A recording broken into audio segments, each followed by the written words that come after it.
이번에는 교재 222쪽 상관관계를 해보도록 하죠. 상관관계 하기 전에 하단에 보면 준비학습이 있죠. 준비학습 문제 풀어보도록 합시다.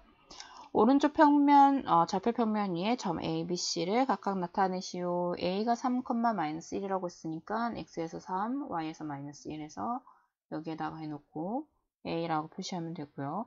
B는 -4,2라고 했기 때문에 -4, 그리고 2가 만나는 점, 여기에 B. 요 C는 3,4니까 여기다 해놓고 C. 이렇게 쓰면 되겠죠? 자, 그 다음에 2번 보면은 새 1차 함수 그래프를 그린 것이다. 주어진 그래프에서 기울기가 양수인 것과 음수인 것을 구분하시오. 1차 함수에서 양수인 것은 그래프가 이렇게 오른쪽으로 갈 때 위로 올라가는 것, 우리가 우상향이라고 얘기를 하죠. 한자어로 얘기를 하면은 우상향. 이게 양수예요. 그럼 이렇게 생긴 거가 이제 양수인데 그래프 보면은 요거 3번이랑 그리고 이거 2번이 되겠죠. 그래서 양수인 그래프는 2번이랑 3번. 그러면은 기울기가 음수인 그래프는 이렇게 오른쪽으로 갈 때 우하향이라고 하겠네요. 상하로 따진다면 우하향되는 그래프를 찾으면 되겠죠. 이게 음수. 이게 뭐 우상향, 우하향 이런 말은 몰라도 돼요. 그냥 하는 말이고 내려가는 그래프는 이거 1번밖에 없죠. 그래서 음수는 1번 그래프가 된다.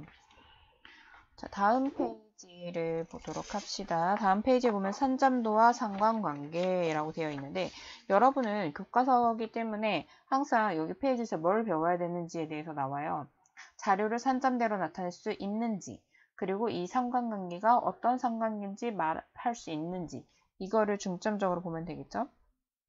그러면은 산점도가 뭐냐, 여기에 보면은 무슨 8월 며칠에는 몇 도였고 아이스크림 판매량이 몇 개였고 이런 내용들이 표로 나와 있어요. 달력에 이렇게 적혀져 있죠. 그럼 이거를 순서상 좌표로 표시를 할 수 있다라는 얘기예요. 기온을 X로 두고 판매량을 Y로 두면은 이렇게 순서상 해서 표시를 할 수 있겠죠. X와 Y가 만나는 곳에 이렇게 점을 찍을 수 있다라는 얘기예요. 그러면은 이렇게 순서상을 좌표로 해가지고 좌표 평면에다가 그래프로 나타낼 수 있는데 이렇게 점이 막 찍혀 있겠죠. 이렇게 점이 막 찍혀 있을 텐데 이거를 바로 X와 Y 사이의 관계를 나타낼 산점도라고 한다라는 얘기예요. 산점도는 그냥 점으로 찍혀져 있는 것을 말해요. 여기 페이지에서는 여러분이 산점도가 뭔지 알아두면 되는 거고, 그 다음에 여기 이제 224쪽에 보면은 앞에 있었던 내용을 표로 나타내져 있는데 X축에 이제 기온이 나와 있고요. 그리고 Y축에 판매량이 나와 있죠. 당연한 얘기긴 한데 기온이 올라가면 당연히 아이스크림 판매량이 올라가겠죠. 그러면은 대충 우리가 1차 그 함수로 그림을 그려본다면 얘는 이렇게 올라가고 있다라는 얘기예요. 이렇게 올라가고 있으면 기울기가 뭐라고 했죠? 양수라고 했죠. 그래서 얘를 우리가 뭐라고 얘기하냐? 양의 상관관계라고 하겠다라는 얘기예요. 양의 상관관계. 자, 이렇게 표로 그려주니까 저기 보면은 산점도를 그려니까 두 별량 사이의 관계를 한눈에 쉽게 알 수 있다. 아, 기온이 올라가면 아이스크림 판매량이 느는구나 라는 걸 한꺼번에 이렇게 딱 알 수 있겠죠. 그러면은 이제 예제 1번을 봅시다. 10명의 학생들이 1차와 2차로 나눠서 자유투 10번을 던졌대요. 여기 그러니까 1번, 2번, 3번인 애들이 있는데 그래서 쭉 10번까지 다 있대요. 1차에 이제 자유투 10번 넣어봤습니다. 그 중에서 8번이 성공했고 2차 시기 때는 9번이 성공했다. 이런 얘기예요. 자, 그러면은 1차와 2차 점수 사이의 상관관계를 나타낸 산점도를 그리시오. 여기 1, 2, 3, 4, 5, 6, 7, 8, 9, 10 이 번호는 신경 쓰지 마시고요. 1차 함수랑 2차 함수 이것만 갖고 볼게요. 우리가 1차를 X축에다가 그리고 2차를 Y축에다가 써볼게요. 그러면은 X가 8이고 Y가 9인 즉 8,9가 1번 학생이 되는 거예요. 8,9 여기서 9 여기 있네요. 얘가 바로 1번 학생이 됐었던 거죠. 자, 그러면은 10번 학생은 7,7에 그려져 있겠네요. 7,7. 여기가 바로 10번 학생이었어요. 이런 식으로 이제 점을 여러분들이 찍으면 총 10개의 점이 찍혀 있겠죠. 왜? 인원수가 10명이니까. 10개의 점이 찍혀 있을 겁니다. 그럼 이제 점을 찍으면 다 된 거고, 이제 2번 1차 점수가 높았던 학생이 2차 점수도 높다고 할 수 있는가? 그럼 1차 점수가 높았던 애들 볼게요. 8, 9, 10점 이쪽에 있는 애들이죠. 이쪽에 있는 애들 점수가 이제 높은데, 그러면은 이 애들이 과연 2차 때도 점수가 높았을까? 이 얘기예요. 여기 요만큼이 8, 90점인 애들이에요. 자, 그리고 우리가 2차 점수인 애들 보면은 1차 때 8점 맞은 애들이 9, 8, 7, 여기서 10점, 10점, 그리고 9점 이렇게 받았네요. 그럼 대체적으로 높죠. 그래서 우리는 1차 점수가 높았던 학생들이 2차 때도 점수가 대체로 높다라는 사실을 알 수 있다라는 얘기예요. 이렇게 표를 보고 파악을 해서 여러분이 분석할 수 있는 능력을 갖추셔야 됩니다. 자, 그러면은 이제 실전으로 문제 1번을 보도록 하죠. 여기 보면은 반 학생 20명이 있고 한 학기 동안 도서관에서 대출한 도서의 수와 일주일 평균 휴대전화 사용 시간을 조사하여 나타낸 것이다 라고 되어 있어요. 그러면은 이제 밑에 보면은 도서 대출을 X로 뒀고요. 휴대전화를 Y라고 뒀어요. 이걸 만족하는 점을 찍어주면 되겠죠. 이거를 페이지를 한눈에 볼 수 있게 살짝 축소를 시키니까 더 안 보이는 것 같기는 한데 그냥 확대를 할게요. 내 눈에 안 보인다 너무. 자, 확대를 해서 다시 봐봅시다. 그러면은 여기에 여러분들이 이제 잘 컴마를 찍어서 보셔야 되는데 여기에 보면은 뭐 10,6, 8,7, 4,10 이런 식으로 점을 찍으셔야 돼요. 점을 내가 다 찍기에는 너무 힘들고 확인을 해 보세요. 여러분들이 뒤에 있는 거하고 여기에 점이 찍혀 있었던 것 같아요. 이렇게 찍혀 있었던 것 같고 13이랑 4랑 있고 그 다음에 밑에 10일 때도 있고요. 그리고 11이랑 5랑 했을 때 있고 그 다음에 여기도 있는 것 같고요. 여기서 이렇게 두 칸 내려오면은 있는 것 같고 이게 정확하게 잘 그렸는지 기억이 안 나요. 뭐 보고하고 있기는 한데 정확하게 잘 그렸다고 칩시다. 여긴가? 눈이 안 좋아. 여러분도 하나하나씩 잘 그려보세요. 여러분들이 저보다 눈이 좋으니까 뭐 이렇게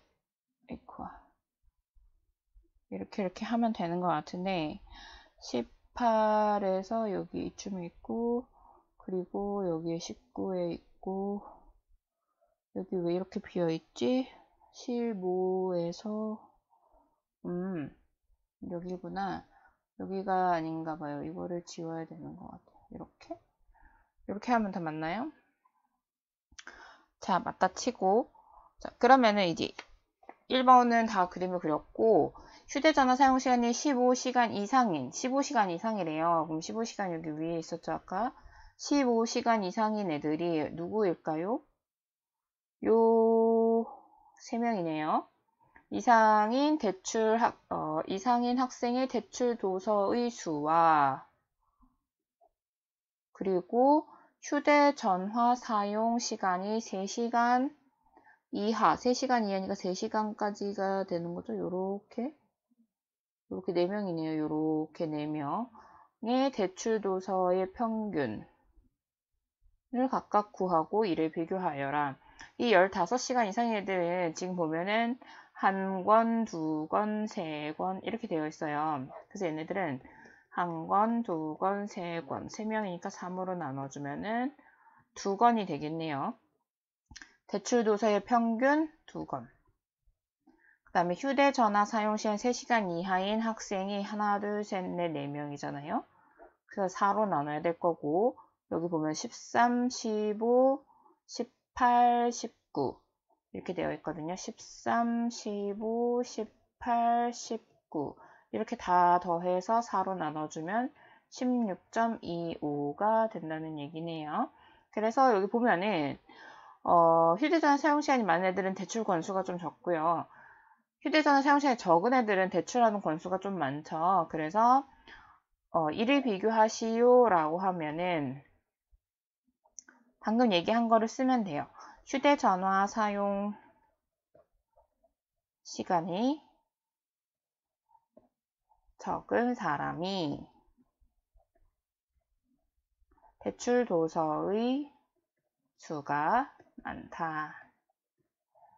이렇게 쓰면 되겠죠. 자, 그 다음에 1번에 보면은 대출 도서의 수와 휴대전화 사용 시간 사이에 어떤 관계가 있는지 서로 이야기해 보자 라고 했네요. 이야기를 해야 되는데, 자, 그러면은 이번엔 글씨를 써볼게요. 대출 도서가 많은 학생들이 적은 학생들보다 휴대전화 사용 시간이 적은 경향을 보인다. 뭐 이렇게 쓰면 되겠죠. 자, 여러분들이 이거 다 잘 확인해 보시고 그 다음 거를 봅시다. 이제 책에서 양의 상관관계, 음의 상관관계 이런 설명이 나올 거예요. 상관관계란 무엇이냐. 여기에 보면은 좀 어려운 멘트가 있는데 1인당 국내 총 생산, USD, 뭐 1인당 육류 소비량 뭐 이런 게 나와 있죠. 지금 봅시다. 국내 총 생산. USD랑 여기 위엔 GDP라고 써있는데 저 이런 건 몰라요. 이런 건 모르고 그냥 여기에 있는 것만 할게요. 그림을 대충 이렇게 보면은 X축, Y축 되어 있고 X축 같은 경우는 뭐 총생산이래요. Y축 같은 경우는 육류 소비량, 총생산이 많을수록 육류 소비량이 많아지는 이런 형태를 보이고 있고 홍역 예방 접종률이 하고 홍역 발생 건수, 아무래도 예방접종을 많이 하면 건수가 줄어들겠죠? 이런 관계를 보이고 있네요.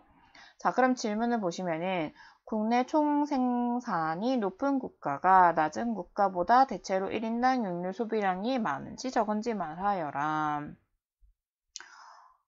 높은 국가가 낮은 국가보다 육류 소비량이 많죠.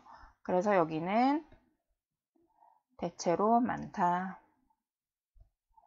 자, 예방접종률이 높은 해가 낮은 해보다 대체로 어떻다? 예방접종률이 높으면은 홍역 발생 건수는 적어지죠. 그래서 대체로 적다라는 사실을 알 수 있어요. 그러면은 여기에서 보시면은 1인당 대체로 증가하고 밑에 대체로 감소한다라고 답이 적혀 있죠. 그래서 이런 거를 대체로 증가 또는 감소할 때 XY 사이에 상관관계가 있다라고 해요. 양의 상관관계는 이처럼 위로 우상향, 위로 오른쪽으로 갈 때 위로 올라가는 그래프를 양의 상관관계라고 합니다. 그러면은 반대로 밑으로 내려오고 있는 거를 이렇게 생긴 거를 음의 상관관계라고 하죠. 그러면은 이 그림에서도 이 차이를 여러분들이 아셔야 돼요. 둘 다 똑같이 내려오고 있는 거긴 한데 다하고 라가 어떻게 다른지, 그리고 우리가 앞에서 봤었죠. 가하고 나는 어떻게 다른지를 봐야 돼요. 그럼 앞에서 그 가하고 나를 다시 한번 볼게요. 그 설명에 보면은 x하고 y의 상관관계가 산점도 나에서 x와의 상관관계보다 강하다. 가가 나보다 강하다라고 되어 있죠. 그리고 다음에 있는 것도 다는 라보다 강하다라고 되어 있어요. 다는 라보다 강하다. 이렇게 강하다는 사실을 두고 알고 있으시고, 그 다음에 여기에 이렇게 모양이 나오면은 상관관계가 없다라는 거예요.